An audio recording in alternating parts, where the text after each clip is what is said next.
Bienvenue dans le hangar. Aujourd'hui, on va s'intéresser au cockpit, au poulailler si vous préférez en français. On l'appelle comment, Bernard, aussi? Le poste de pilotage. Ok. Et ça veut tout dire d'ailleurs. Ça On veut y dire trouve ce que ça tout veut ce dire. qu'il faut pour piloter l'avion. C'est de là que ça part, c'est là que ça arrive et c'est là que ça se passe. Alors là, on est dans un magnifique Lockheed 12, année 1936, et on trouve déjà tous les instruments pour pouvoir faire du vol long courrier.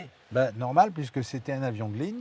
Bon, déjà en 1936, on allait loin. Là, c'est le cockpit maximaliste, on va dire. Bon, même si c'est un cockpit d'avion de collection, d'avion d'autrefois, on y trouve basiquement tout ce qu'on retrouve dans les avions de ligne d'aujourd'hui et à peu près disposé de la même façon, avec la même configuration de base. Avec, au milieu, il y a tout ce qu'il faut pour piloter les moteurs. Ouais. Et les accessoires des moteurs qui vont avec, l'essence, les circuits d'essence, etc. Avec au milieu les cadrans qui permettent de piloter les moteurs. Et puis à gauche et à droite, des instruments qui permettent aux deux pilotes, celui de gauche, qui est en général le commandant de bord, et celui de droite, qui est en général le copilote, de piloter la trajectoire. Aujourd'hui, c'est grosso modo la même chose. Alors, évidemment, le look n'a rien à voir, ça ressemble... Mais on retrouve la même architecture générale. On retrouve tout au même endroit par rapport aux avions modernes, aux avions d'aujourd'hui. C'est les avions de cette époque-là qui ont écrit le standard, on va dire, de la configuration des postes de pilotage. Même si là-dedans, on a beaucoup d'aiguilles, de pendules avec des cadrans qui évoquent les métros parisiens des années 20. On va voir le mode d'emploi. Oui, mais finalement, basiquement, c'est toujours un peu la même chose. Ça raconte toujours un peu la même histoire, même si les cadrans ont changé d'apparence. Ouais. C'est toujours la même histoire. C'est toujours des pressions à l'admission, des tours hélices, des choses comme ça. Donc, finalement, on s'y retrouve assez bien, assez facilement. Et puis, en plus, c'est bien parce que ça fait travailler les neurones. D'accord. À l'époque, le cockpit, enfin l'emplacement des pilotes, n'était pas séparé de la cabine avec les passagers. Ils peuvent se parler éventuellement ou se crier, ça dépend des avions. Ouais. Il y en avait qui étaient bruyants.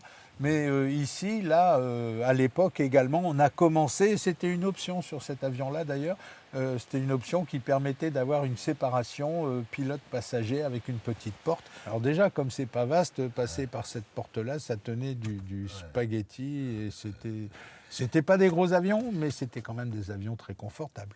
Il y avait une proximité entre les passagers et les pilotes à l'époque.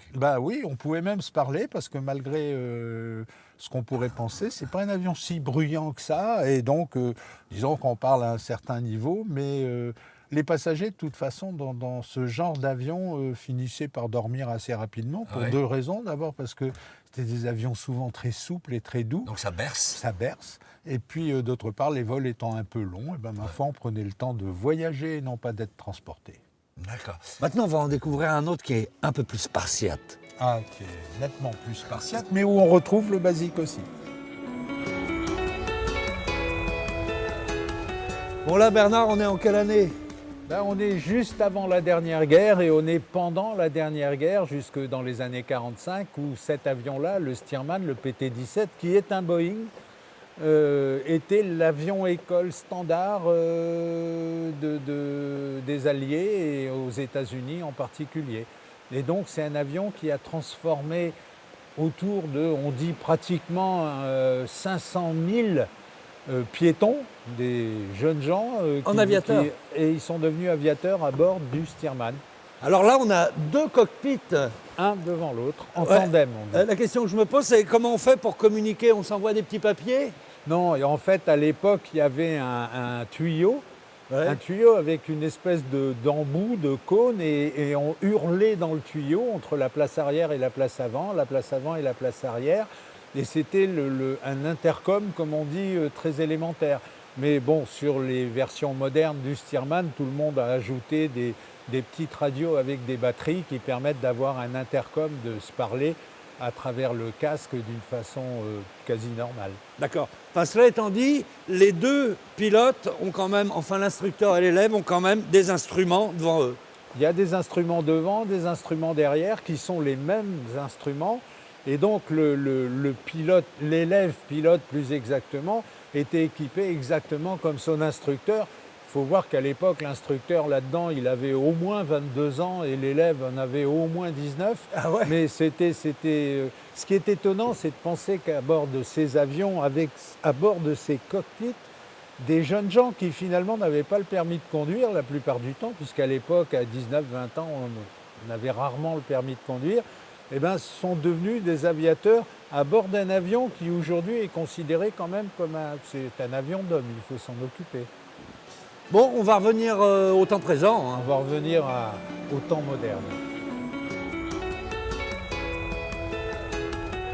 Bon, dans les biplaces d'aujourd'hui, en général, on est côte à côte.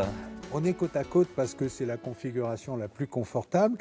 On va dire que c'est la configuration la plus sociable aussi, puisque bon, il y a le pilote et son passager, ou alors le pilote et son élève, puisqu'on peut apprendre à piloter évidemment dans ces biplaces, où il y a tout ce qu'il faut, aussi bien à droite qu'à gauche, pour mener le vol. Alors, ce qui est complètement incroyable, c'est que là, on a un tableau de bord d'avion de ligne quasiment.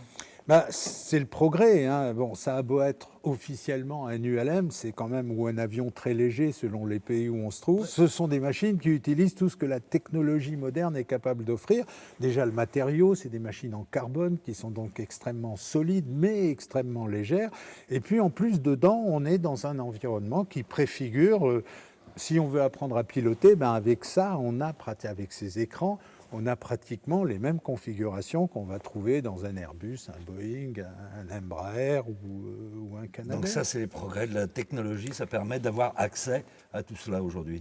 La technologie, c'est pas que mauvais. Bon, en plus de ça, ce qui est bien, c'est que ça permet même de s'amuser. C'est le cas de cette machine, le FK14, de s'amuser à avoir quelque chose qui a un look rétro, mais qui en réalité, et qui vole d'ailleurs avec la même élégance et le même plaisir que des avions d'autrefois, mais qui quand même amène ce qu'il y a de mieux dans l'époque contemporaine. C'est-à-dire en particulier une instrumentation qui permet, en matière de navigation en particulier, qui permet de faire des choses sublimes. Et donc on a un cockpit, mais un cockpit qui est déjà un cockpit du 21e siècle. Ouais, et on est très confortablement assis. On a l'impression un peu d'être dans une Formule 1 en plus confortable. C'est peut-être pas une Formule 1, encore que ça vole à 240 km/h, mais c'est quand même déjà une belle voiture de sport, sauf que contrairement à la voiture, on est en 3 dimensions. On ferme ? On ferme.